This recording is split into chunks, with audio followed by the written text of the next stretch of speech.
Chuck Norris, the martial arts legend, is breaking his silence on the mysterious deaths of Bruce Lee and his son, Brandon. Known for his strength, Norris reveals the pain and secrets he's held for decades. Bruce Lee's sudden death shocked the world and left many questions. Today, we'll uncover the truths Norris has hidden, challenging everything we thought we knew about these legends. The unlikely friendship, the true story of Bruce Lee and Chuck Norris. Before we reveal the shocking truth about Bruce Lee's death, it's crucial to understand the remarkable friendship that existed between Bruce Lee and Chuck Norris. These two martial arts legends are undeniably among the most iconic figures in the history of martial arts and action films. But how did their extraordinary friendship begin, ultimately leading to one of the most legendary showdowns in cinema history? The story begins in the late 1960s when both Lee and Norris were rising stars in their respective domains. Bruce Lee had already made a name for himself in Hong Kong with his films The Big Boss and Fist of Fury, and was eager to expand his influence. Meanwhile, Chuck Norris was a karate world champion, having secured numerous titles and successes in the US and internationally. Their paths first intersected at the All-American Karate Open Championship in 1967, where Norris claimed victory, and Lee delivered a mesmerizing martial arts demonstration. Impressed by each other's skills, they met after the event and discussed martial arts and combat techniques. Through these conversations, they discovered a shared passion for martial arts, leading them to train together in Lee's backyard. Lee, always willing to learn, absorbed crucial high-kicking techniques from Norris, despite initially believing that a martial artist should never kick above the waist. Norris showed him the importance of being able to kick anywhere, especially if an opponent's head is exposed. Within 6 months of training together, Lee's high kicks matched the proficiency of Norris's. At the same time, Norris was captivated by Lee's speed, power, and philosophy. He embraced Lee's innovative Jeet Kune Do, a martial art and philosophy developed by Lee himself. Jeet Kune Do emphasizes simplicity, directness, and freedom, aiming to transcend traditional martial arts constraints. A key concept in Jeet Kune Do is interception, attacking an opponent's move or intention before it reaches its target. This requires heightened awareness, speed, timing, and adaptability. Practitioners train to intercept using punches, kicks, elbows, knees, traps, locks, and throws.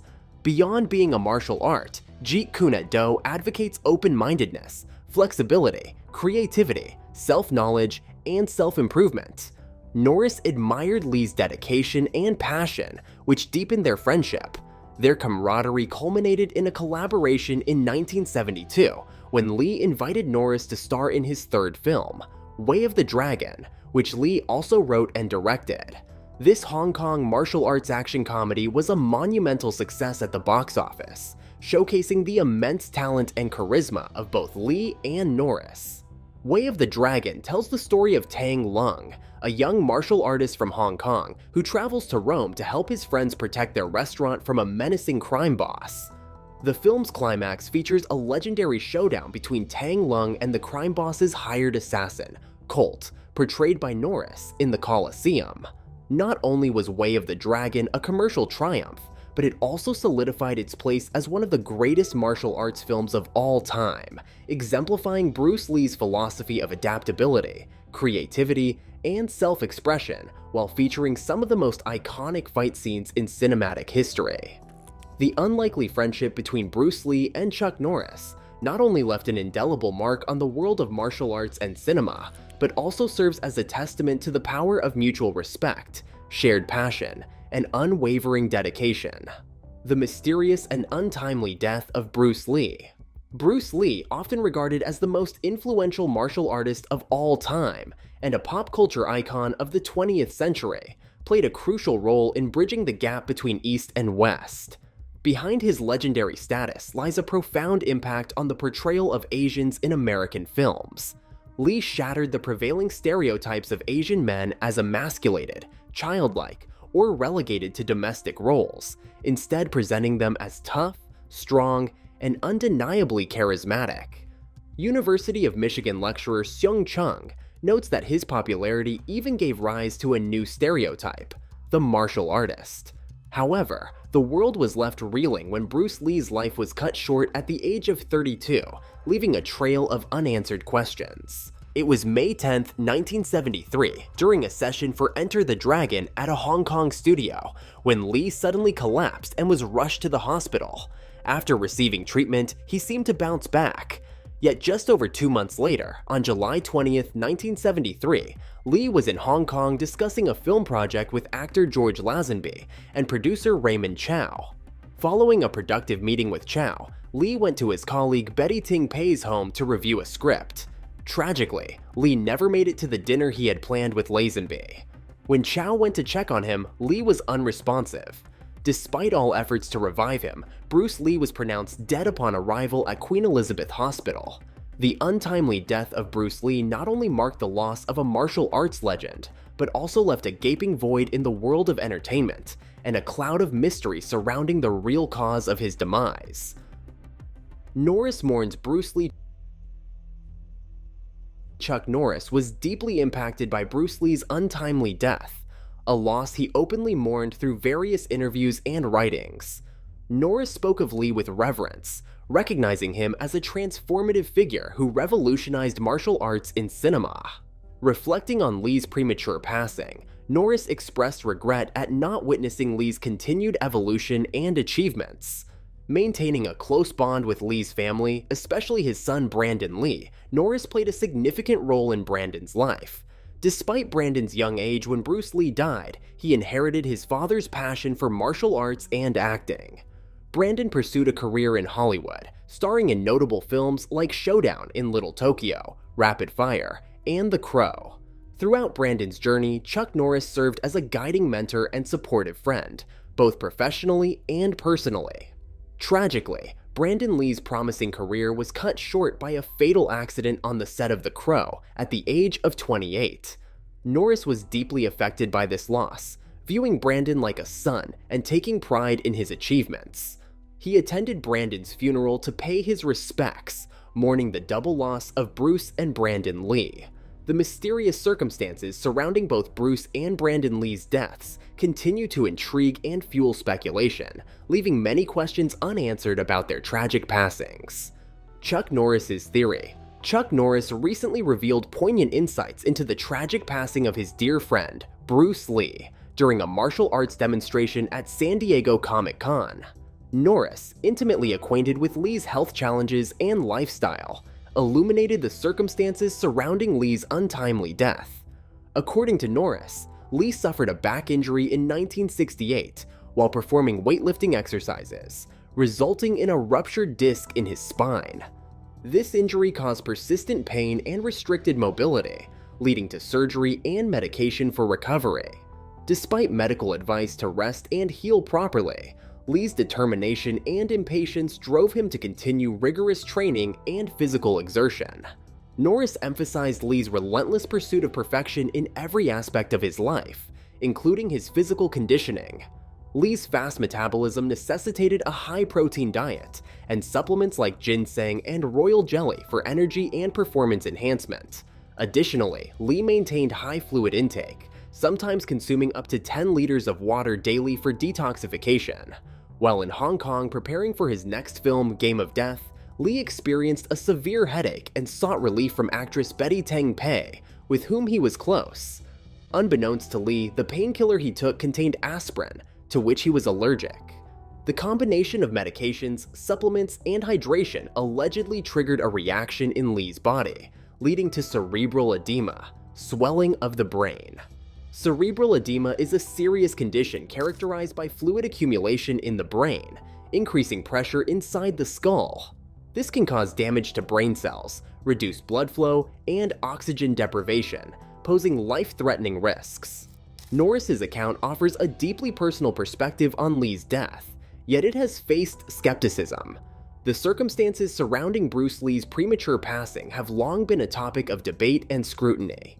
Recently, biographer Matthew Polly introduced a new perspective in his book, Bruce Lee: A Life, exploring Lee's final days and proposing heat stroke as a potential cause of death. Polly's detailed evidence challenges previous explanations, shedding new light on Bruce Lee's legacy. Matthew Polly has uncovered a significant piece of evidence concerning Bruce Lee's decision to undergo surgery to remove his sweat glands. Motivated by his desire to maintain a specific appearance on screen, Lee opted for this procedure, which compromised his body's natural ability to regulate temperature through sweating. Polly emphasizes the relevance of this detail, especially given Hong Kong's hot and humid climate, where Lee spent a significant amount of time. Polly argues that this surgical alteration left Lee more vulnerable to the effects of heat exposure, potentially paving the way for a heat stroke. He highlights an incident preceding Lee's death where Lee exhibited symptoms consistent with heat stroke while working on the film Enter the Dragon. This episode involved a collapse and subsequent diagnosis of cerebral edema. According to Polly, this earlier episode could have been a manifestation of heat stroke, with the diagnosis of cerebral edema possibly masking the true nature of the underlying condition. Drawing on expert medical opinions, Polly underscores the potential link between Lee's previous heat-related episode and the events leading to his death. Lee passed away on a scorching July day with temperatures soaring to 93 degrees Fahrenheit. Polly details Lee's actions leading up to his collapse, including taking medication containing aspirin and a tranquilizer, and lying down under a thick blanket. By examining these factors, Polly constructs a narrative of how these elements may have converged to trigger a fatal heat stroke, exacerbated by the effects of the medication. Crucially, Polly's theory finds support in the findings of Lee's autopsy report. Absence of allergic reactions and normal levels of medication in Lee's system discount adverse drug reactions or overdose as contributing factors to his death. Instead, the significant swelling of Lee's brain documented in the autopsy report lends weight to the possibility of a heat-related cause. Expert medical opinions, including that of Dr. Donald Langford, further bolster Polly's argument by considering heat stroke as a plausible explanation for Lee's death. Matthew Polly's investigation offers a compelling alternative to traditional explanations by meticulously piecing together various aspects of Lee's life and health. Polly presents a convincing case for reconsidering heat stroke as the true cause behind Bruce Lee's untimely passing. The Triad Theory, arguably one of the most captivating and widely discussed theories surrounding the tragic passing of martial arts legend, Bruce Lee revolves around the potential involvement of the Triads, a notorious Chinese organized crime syndicate with a stronghold in Hong Kong and other parts of Asia. This theory suggests that Lee's contentious interactions with the Triads during his time in Hong Kong ultimately played a role in his untimely death. It is speculated that Lee's unconventional approach to Chinese martial arts and his films unsettled the Triads, who perceived his innovative techniques and disregard for traditional martial arts conventions as a direct challenge to their authority. Moreover, Lee's confrontations with established martial arts masters in Hong Kong, some of whom were rumored to have ties to the Triads, further heightened tensions between him and the criminal organization. Lee's movies were seen as a threat to the Triads' dominance within the martial arts community and a challenge to their cultural heritage. Another intriguing aspect of this theory involves claims that the Triads sought to extort money from Lee due to his success as an actor and producer. Lee's refusal to comply with demands for protection money reportedly challenged the Triads' control over Hong Kong's lucrative film industry.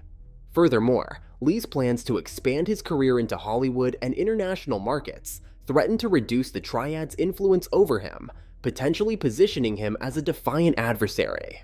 Another angle of the Triad Theory proposes that personal conflicts or vendettas with individual members of the syndicate could have motivated them to target Lee. Lee's outspoken nature and unwillingness to avoid confrontations may have led to clashes with influential figures within the Triads, fostering animosity and a desire for revenge. Reports of romantic involvements with women associated with the Triads, such as actress Betty Ting, could have also fueled jealousy and resentment among members of the criminal syndicate. Adds a layer of intrigue to this theory, suggesting a complex and potentially sinister plot surrounding the martial arts legend's death. The theory surrounding Bruce Lee's untimely death delves into the shadowy realm of the Triads, a notorious Chinese organized crime syndicate entrenched in Hong Kong and beyond. This intriguing narrative suggests that Lee's tumultuous interactions with the Triads during his time in Hong Kong may have played a pivotal role in his demise. It's speculated that Lee's revolutionary approach to Chinese martial arts and filmmaking unsettled the Triads, who perceived his innovative techniques and disregard for traditional norms as a direct challenge to their authority. Moreover, Lee's confrontations with established martial arts figures in Hong Kong, some purportedly linked to the Triads, intensified tensions between him and the criminal organization.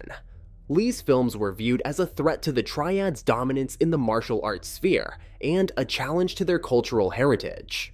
Another compelling aspect of the theory suggests that the Triads attempted to extort money from Lee due to his success as a prominent actor and producer. Lee's refusal to comply with demands for protection money reportedly defied the Triads' control over Hong Kong's lucrative film industry. Additionally, Lee's ambitions to expand into Hollywood and international markets posed a potential threat to the Triads' influence over him, potentially positioning him as a formidable opponent. The theory further explores personal vendettas or conflicts with individual Triad members that could have fueled their desire to harm Lee. Lee's outspoken nature and refusal to back down from confrontations likely exacerbated tensions with influential figures within the Triads, fostering animosity and a thirst for retaliation. Reports of romantic entanglements with women associated with the Triads, such as actress Betty Ting, may have also stoked jealousy and resentment among syndicate members. The theory posits that the Triads may have employed various methods, including poisoning, shooting, stabbing, or the use of the dim mak technique, a precise striking of pressure points capable of causing internal damage or death. Supporters of the theory point to circumstantial evidence such as death threats, acts of sabotage against Lee's film projects, and his previous health issues that some attribute to attempts on his life. Despite its compelling narrative, the Triad theory must be approached with caution due to its speculative nature and the absence of concrete evidence directly linking the syndicate to Bruce Lee's tragic end. The Lee family curse. Bruce Lee's family has long been shadowed by a mysterious and tragic curse, a legacy that has haunted generations. From Bruce to his son Brandon, the male members of the Lee lineage have been afflicted by untimely and often violent deaths. But where does this curse originate, and is there any truth to it? The tale of the Lee family curse finds its roots in ancient Chinese folklore and superstition. One version traces it back to the Tang dynasty, where General Li Yun faced the wrath of a powerful sorcerer. Cursed never to live past the age of 33, Li Yun and his descendants were doomed to tragic fates. Another variation ties the curse to General Li Su during the Song dynasty, who allegedly betrayed his emperor and incurred a curse from the court wizard, sealing his family's fate to perish by fire or metal. Though these stories remain shrouded in uncertainty, they have deeply influenced the Lee family's beliefs and actions over the centuries. Bruce Lee's parents, Leroy Tuan and Grace Ho, were notably superstitious, especially following the premature death of Bruce's older brother. Some speculate this loss was attributed to the curse, intensifying the family's fear of its malevolent grip. In a bid to protect Bruce from this perceived threat, his parents took extraordinary measures. They gave him a feminine nickname, dressed him in girls' clothing, and avoided using his given name, John Fawn, hoping to deceive the malevolent spirits. Seeking guidance from fortune tellers and astrologers who warned of Bruce's auspicious yet perilous destiny, his parents remained vigilant over his health and safety. Despite the looming specter of the curse, Bruce Lee's indomitable spirit led him on a path of defiance and adventure. At 18, Bruce moved to the United States, immersing himself in martial arts, and eventually developing his own style, Jeet Kune Do. His journey into Hollywood was met with both prejudice and groundbreaking success, challenging stereotypes and becoming an iconic figure in cinema.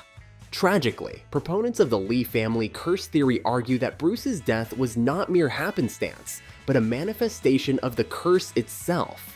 They point to eerie parallels, such as Bruce passing away at the same age as his grandfather, and his premonitory dream of death shared with his wife. Reports of supernatural encounters, including Bruce's alleged sightings of a demon in mirrors and his depiction of such phenomena in films, further fuel belief in the curse.